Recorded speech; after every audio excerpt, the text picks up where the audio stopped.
Buenos días, hermanas. Vamos a iniciar nuestro culto de alabanza a nuestro Dios en este día y vamos a iniciar con la lectura de Efesios capítulo 1 de los versículos 3 al 10.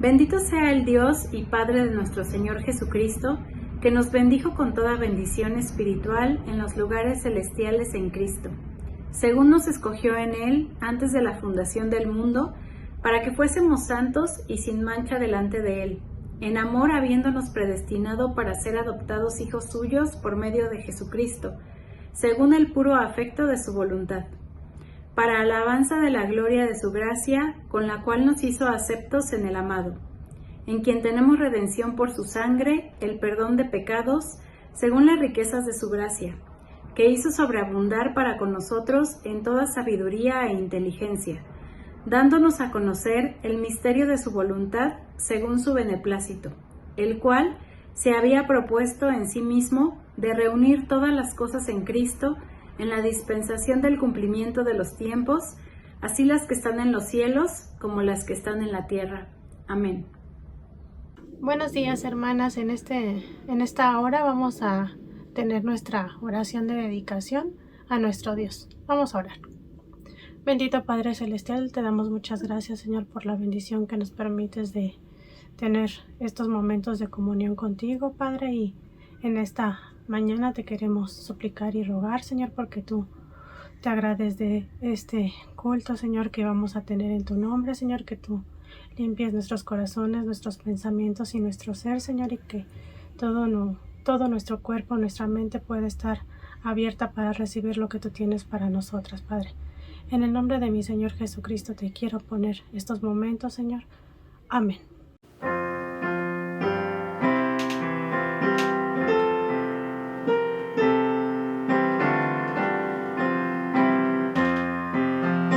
A nuestro Padre Dios, alcemos nuestra voz, gloria a Él. Tal fue su amor que dio al Hijo que murió, en quien confío yo, gloria a Él. A nuestro Salvador demos con fe gloria a Él. Su sangre derramó, con ella me lavó, y el cielo me abrió, gloria a Él. Espíritu de Dios, elevo a ti mi voz, gloria a ti. Con celestial fulgor me muestras el amor de Cristo mi Señor, gloria a ti. Con gozo y amor cantemos con fervor al Trino Dios. En la eternidad mora la Trinidad, por siempre alabad al Trino Dios. Amén. Vamos a cantar el himno 193. Oh feliz mañana. A la mañana vendrá la alegría, dice el Salmo 35.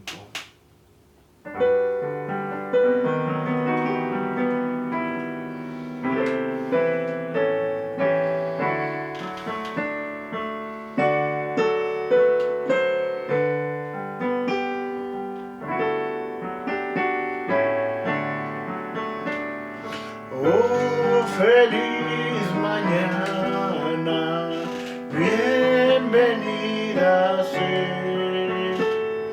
Es vencido el Hades, libre está el Edén. El que había muerto, Dios eterno es. La creación entera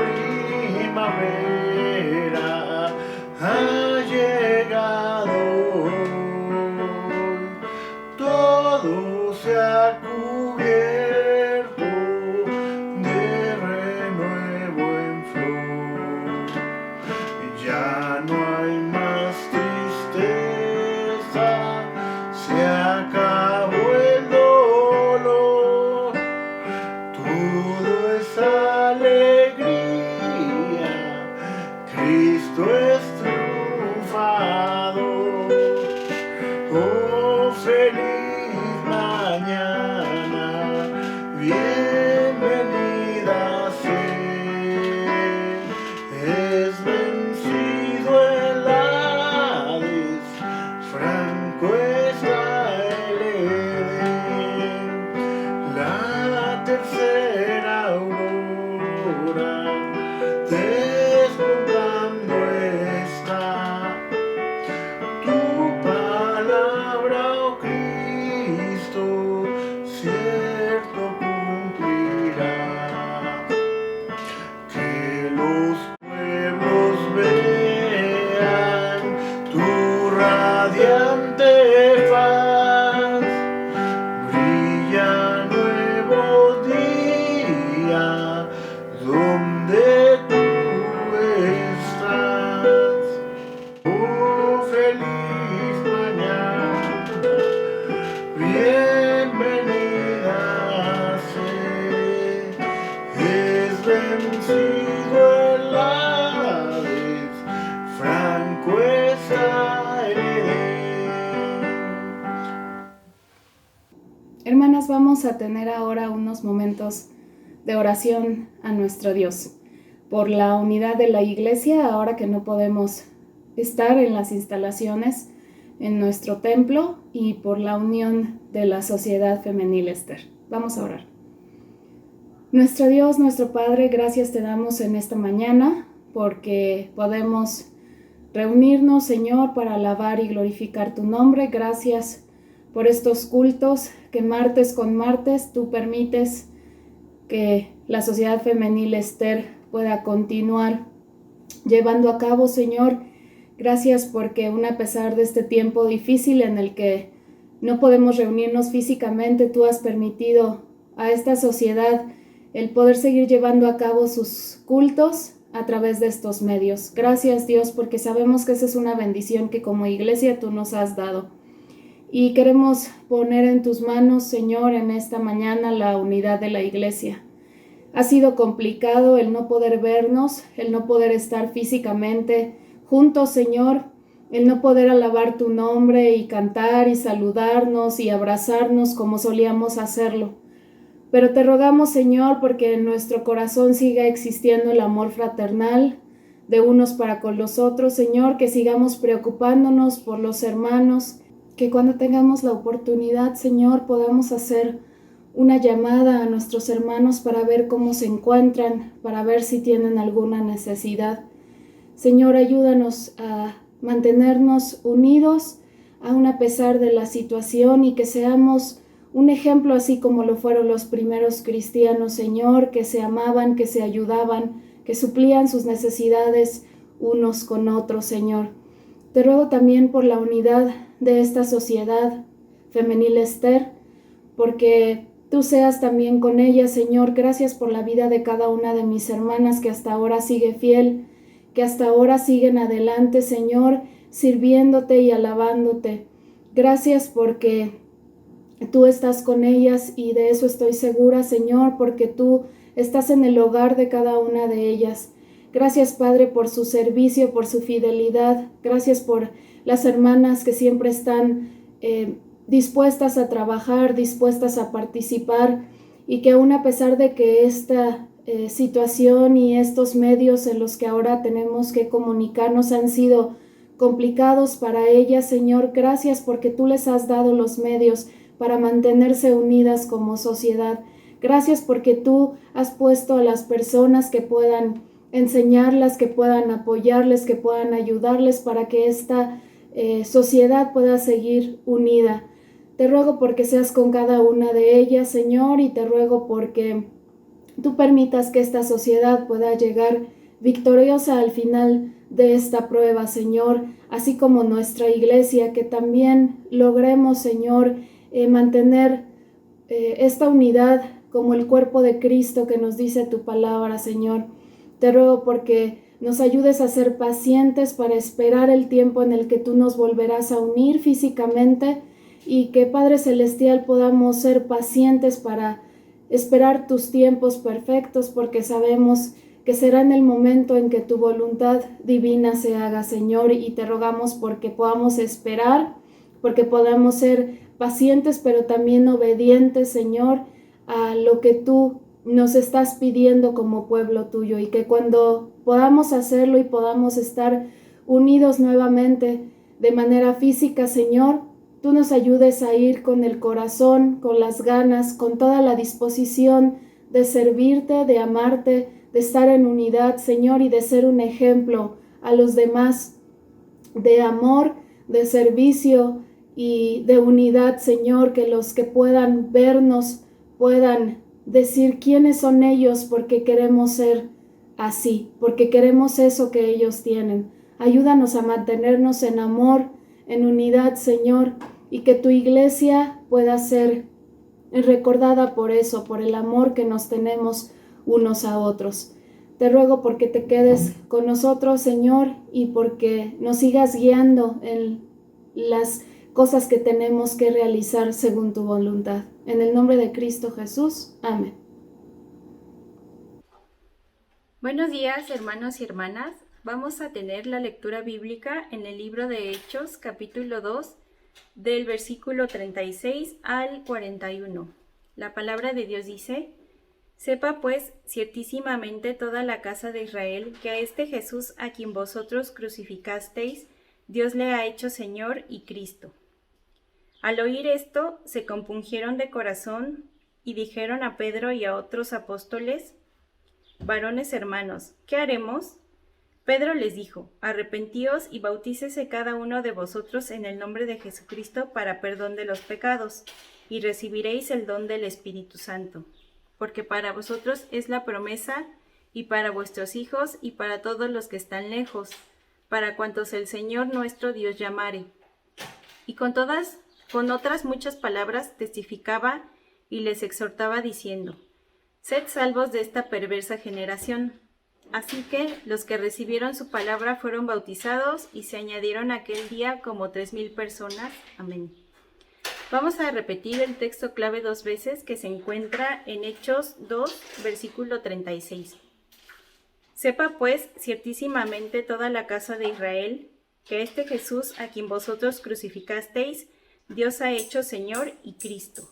Nuevamente, sepa pues ciertísimamente toda la casa de Israel que a este Jesús a quien vosotros crucificasteis, Dios le ha hecho Señor y Cristo. Amén. Por la misericordia de nuestro Dios, nos volvemos a reunir una vez más en su nombre, para que juntos sigamos escudriñando la palabra de nuestro Dios, para que juntos podamos también seguir continuando con estos estudios que nos ayudan a entender y a comprender el amor de Dios para con la humanidad, el poder manifestado en todo tiempo y en todo momento también en la vida de esos hombres que hablan de ese gran mensaje de salvación, de esperanza y de ese infinito amor. Así lo hizo el doctor Lucas. Recordemos que estamos estudiando y estamos meditando en su segundo tomo.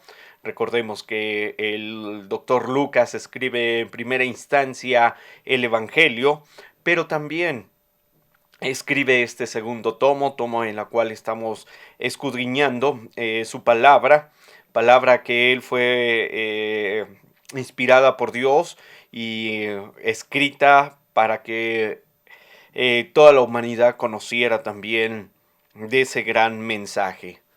Recordemos también que el libro de los Hechos nos hace mostrar la vida de los primeros creyentes en Jesucristo después de la resurrección que el Maestro había llevado a cabo en su vida, pero también de lo que el mundo pedía, milagros, evidencias, y el Espíritu de Dios se manifestó precisamente en la vida de esos creyentes. Recordemos que hace unas semanas atrás habíamos hablado que estaban 120 personas reunidas en un mismo lugar, adorando a Dios, orando y esperando la promesa que Jesucristo les había dado.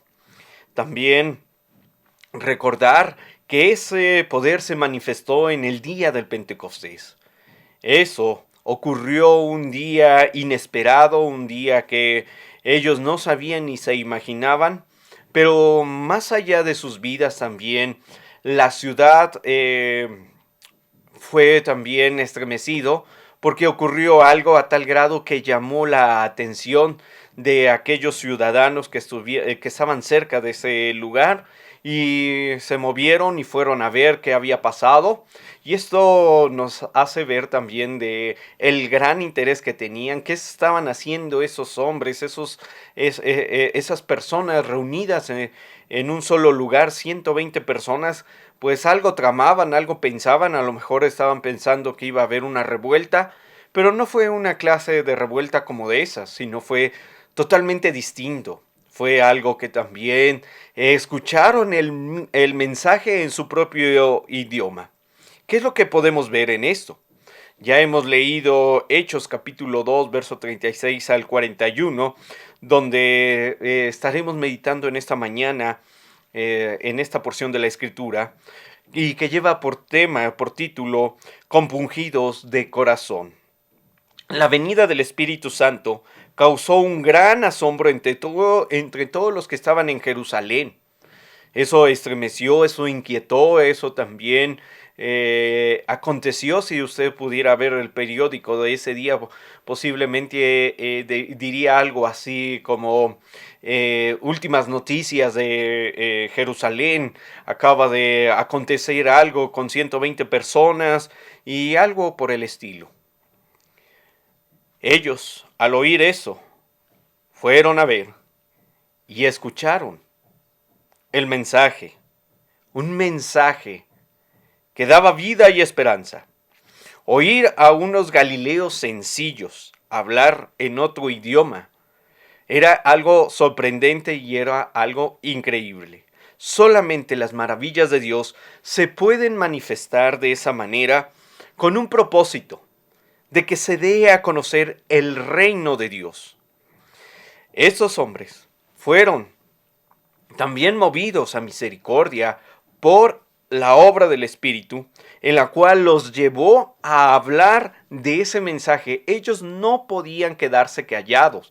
Ellos tenían que anunciar esta gran verdad, de que Jesucristo es el Hijo de Dios y que Jesucristo es superior al Rey David, que murió, que resucitó y que había regresado al Padre.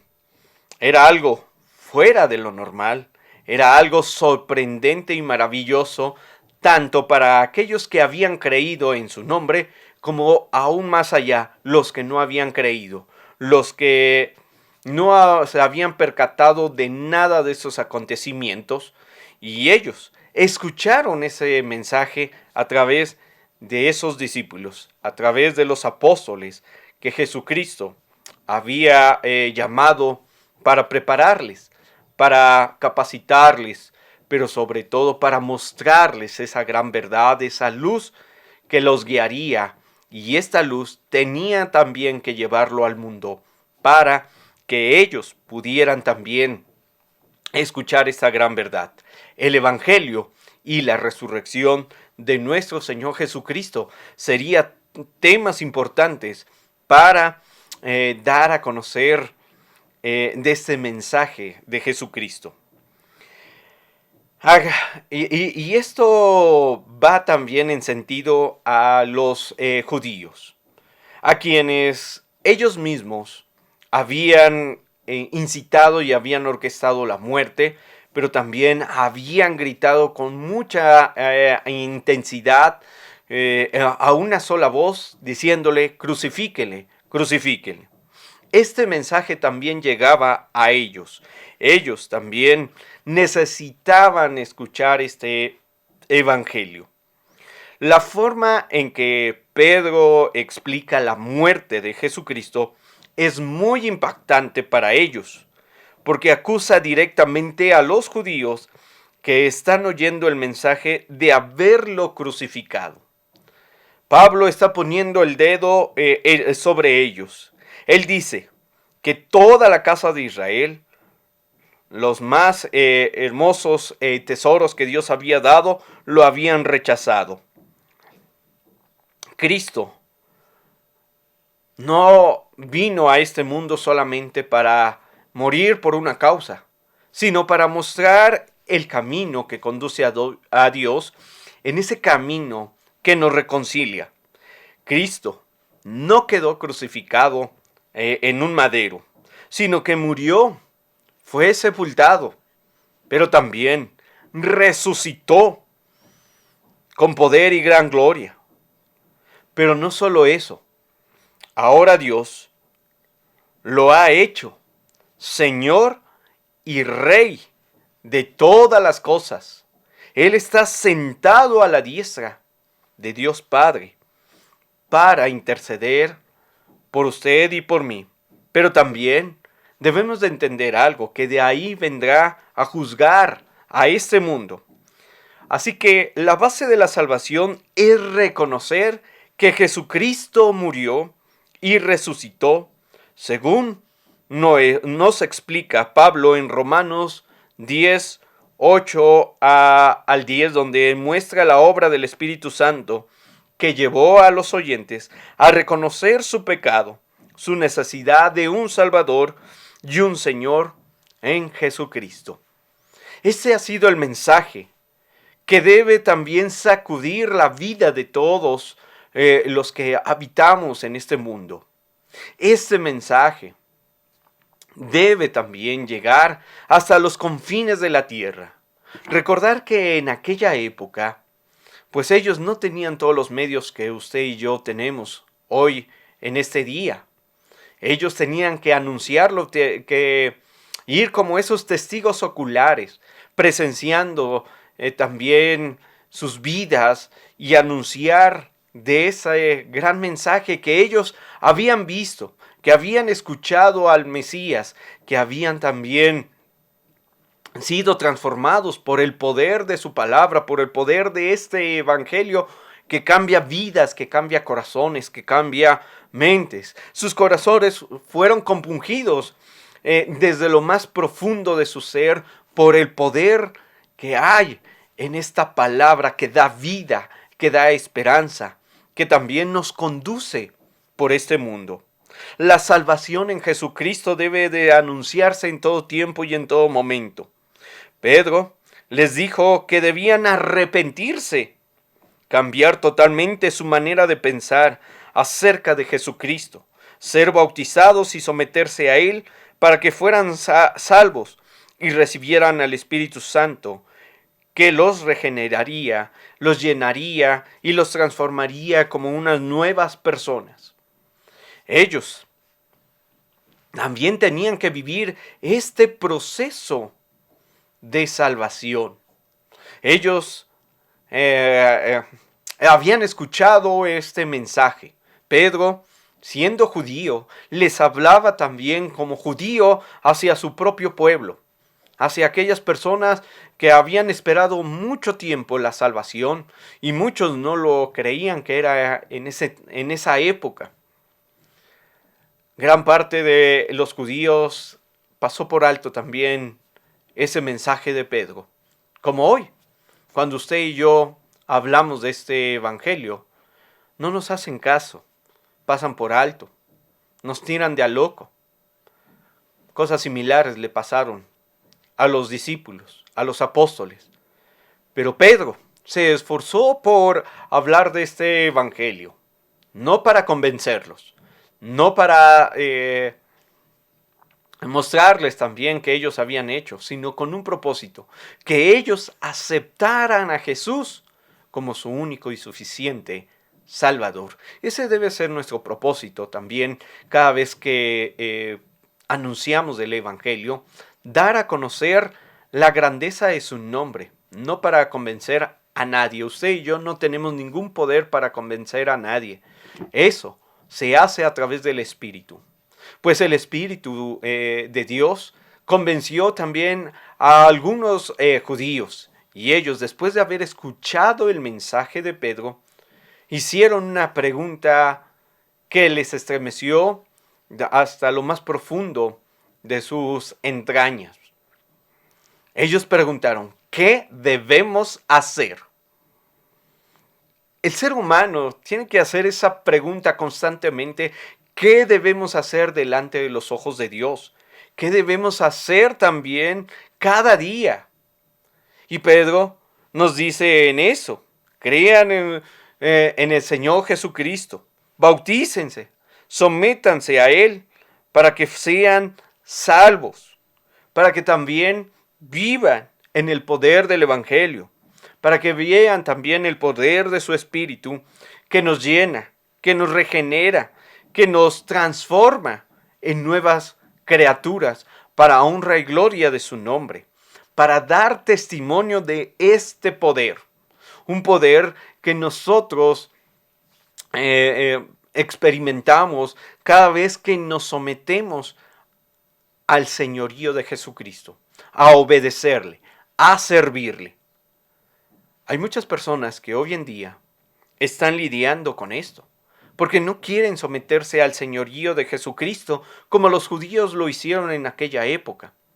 E incluso se llenaron de tanta rabia que quisieron matarlos, que quisieron también llevarlos pues a los coliseos romanos y todo, que eso se va viendo dentro del caminar de la vida de los primeros creyentes, cuando fueron también, cuando abrazaron el Evangelio, pero también cuando fueron amedrentados por las autoridades de aquella época.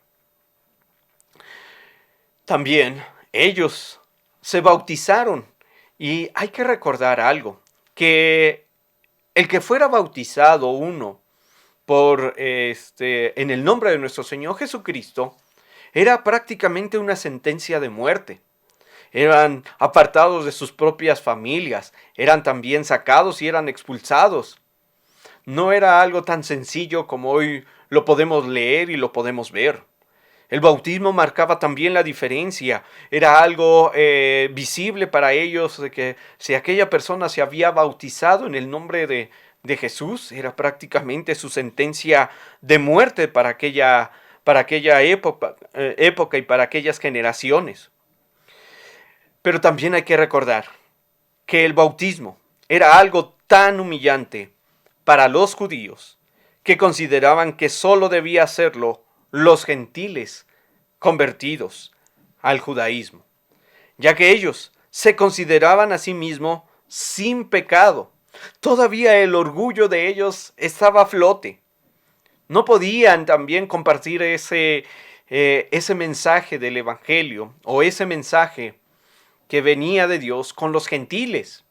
Había como una separación, había como una superioridad en todos aquellos hombres. Ellos pensaban en todo tiempo y en todo momento por haber seguido las leyes, vivir apegados a ellas. No podían de qué arrepentirse, no tenían ningún pecado. Pero usted y yo sabemos, a la luz de la Escritura, que todo hombre que nace en este mundo, toda mujer, ya trae el pecado en su carne, en sus genes. Pedro llama a esos hombres también a un arrepentimiento, y ese es el mensaje de salvación que llama a todo hombre y a toda mujer a ese arrepentimiento. Pedro los llama a ser bautizados como señal de que habían entendido la obra de Jesucristo. Esa señal daría evidencia de que el hombre y la mujer estaban completamente arrepentidos de sus pecados y que ellos no podían hacer nada delante de los ojos de Dios. Y lo único que tenían que hacer es confesar que Jesús es el Señor y aceptar esa misericordia de Dios, esa gracia que Dios da para con sus hijos, para con aquellos que creen en su nombre. La salvación de Jesucristo nos trae esto también, una reconciliación, una transformación, también una nueva vida en Cristo. El bautismo también nos hace ver que somos ahora parte de su pueblo, El bautismo no lo podemos tomar a la ligera. Esto se debe de hacer con conciencia de lo que estamos haciendo, de lo que os está ocurriendo, tanto en una forma visible, pero más allá de lo que nuestros ojos pueden ver. Todo lo que está ocurriendo en el mundo de esa persona cuando se arrepiente, un antes, un durante y un después, pero todo en la obra de Jesucristo, en lo que Dios ha hecho para que este mundo crezca, crea, se arrepienta, pero también viva en ese nuevo pacto que es en la sangre de nuestro Señor Jesucristo. Estos hombres lo hicieron también entendiendo y comprendiendo esa salvación. Las Escrituras nos muestran que no fueron unos cuantos, no fueron poquitos.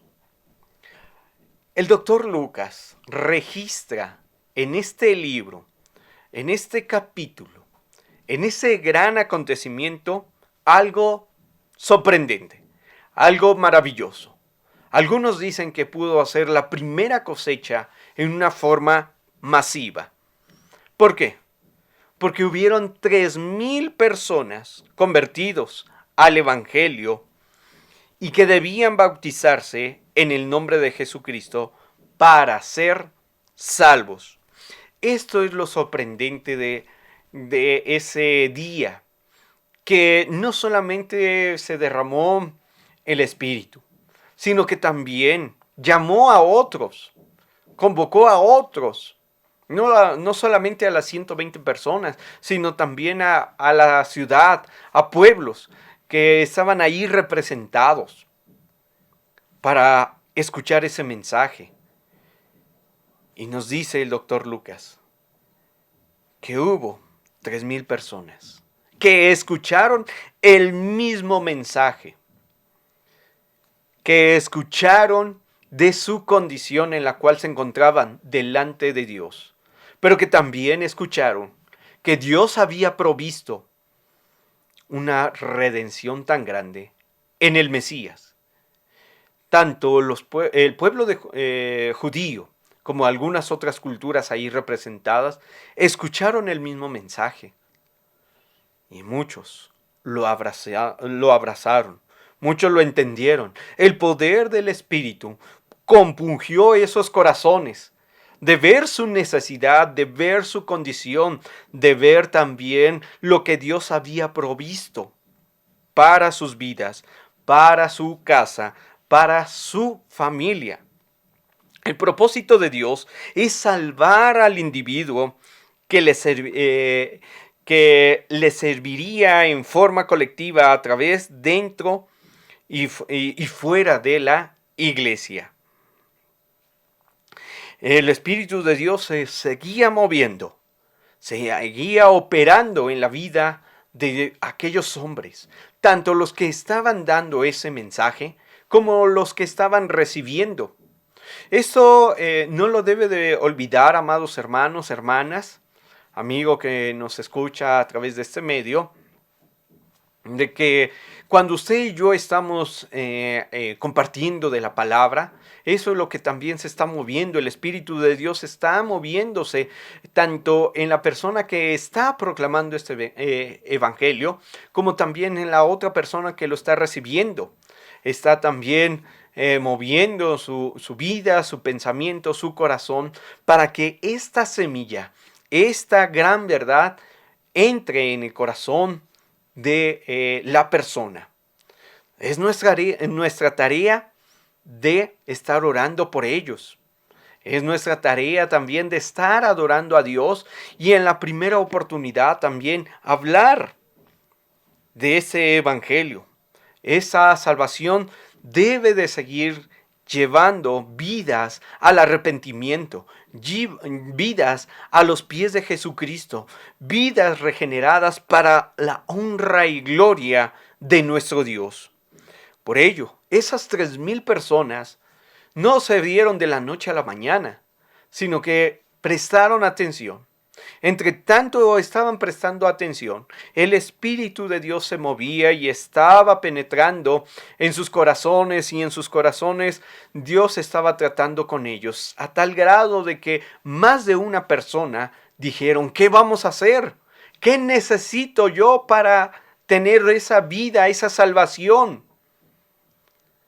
Y Pedro solamente les dice: arrepiéntanse, crean que Jesús es el Hijo de Dios y bautícense. Y así lo hicieron. Se dice que fue pues esa cosecha, una cosecha de el poder del Espíritu, que lo vemos registrado y plasmado en esta porción de la Escritura. Ellos dijeron esto: sepa pues ciertísimamente toda la casa de Israel que a este Jesús, a quien vosotros crucificasteis, Dios le ha hecho Señor y Cristo. Esa muerte había tenido un significado para ser Señor y ese Cristo. Y el Cristo es el Mesías. Y el Cristo es el enviado de Dios. Y Cristo es también ahora el dueño y Señor de nuestras vidas. Porque Él compró a precio de sangre su vida, mi vida y la vida de todo aquel que cree en su nombre. Hoy ya no nos pertenecemos. Hoy podemos entender que nuestros corazones fueron compungidos para abrazar el Evangelio, para también ver nuestra necesidad, ver nuestra condición en la cual nos encontramos frente a Dios, y damos gracias a Dios, porque Jesús mandó a su Hijo a este mundo para darnos vida, para darnos salvación, para reconciliarnos con Él. ¡Qué maravilla! Porque el Señor sigue obrando, sigue quebrantando corazones, sigue transformando vidas que le honren y le glorifiquen en todo tiempo y en todo momento. Así que la presencia de Jesucristo en la vida de los creyentes, a través de su Espíritu Santo, sigue cambiando nuestra manera de pensar, nuestra manera también de vivir, de actuar, de comportarnos frente a este mundo. Ya no somos iguales como las personas que no conocen a Dios. Hoy más que nunca conocemos esta luz, y esta luz nos ha cambiado. Esa luz nos guía por medio de su palabra a través de este mundo para servirle, para adorarle, pero también para anunciarle que Él es nuestro Dios. Eso es lo que debe de impactar las vidas de quienes nos rodean, de aquellos que no conocen de este poder del Evangelio. Como creyentes, tenemos esperanza en Jesucristo, y esto nunca lo debemos de olvidar. Estamos dispuestos a seguirle a cualquier precio. Queremos conocerle cada día más para amarlo, pero también para servir en su reino. Es tiempo de pensar también lo que el Señor pide y demanda de cada uno de nosotros. Y tenemos que hacernos una pregunta en la cual quiero que usted medite en una forma personal, que no responda con prontitud, sino que medite, que reflexione en los siguientes días. ¿Cómo estoy viviendo mi vida delante del Señor? ¿Cómo me estoy conduciendo? ¿Cómo le estoy dando toda la honra y la gloria? ¿Cómo le estoy conociendo en este tiempo tan difícil? Esto nos va a llevar a pensar y a responder con franqueza delante de Dios. Como seres humanos nos podemos autoengañar, y tengamos cuidado, porque ese fue el pensamiento de los judíos, que creían que no había ningún pecado en ellos. Posiblemente usted y yo podamos también responder a estas preguntas que acabo de plantear a la ligera, Pensemos, meditemos y respondamos, no a nosotros, sino delante de Dios, con sinceridad a cada una de ellas. Vamos a inclinar nuestro rostro y vamos a orar. Bendito Dios y Padre nuestro, gracias te damos porque tú has sido bueno y misericordioso con nosotros.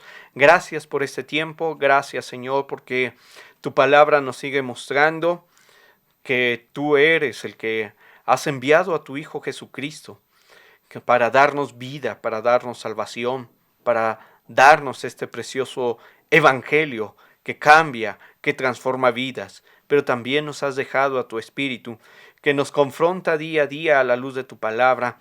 Y Padre, ahora pedimos que podamos responder con sinceridad a esta pregunta o a estas preguntas que hoy hemos hecho y hoy tú nos haces, Señor, para poder, Señor, responderte a ti. Delante de los hombres podemos también, pues, responder a la ligera, pero, Señor, a ti no te podemos engañar. Que podamos, Señor, ser también confrontados con tu palabra, con tu Espíritu, y poder también vivir en el poder de tu Evangelio y volver a esos caminos. Que tu luz nos guíe, que tu luz, Señor, también penetre hasta lo más profundo de nuestro ser y que toda nuestra vida te honre y te glorifique como tú pides a la luz de tu palabra, en espíritu y en verdad. Tú eres nuestro Dios y a ti sea toda la honra y la gloria por siempre, en el nombre de Jesús. Amén. Vamos a cantar el himno 276, Satúrame, Señor.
sea la luz de Jehová nuestro Dios sobre nosotros, y la obra de nuestras manos confirma sobre nosotros. Sí, la obra de nuestras manos confirma. Amén.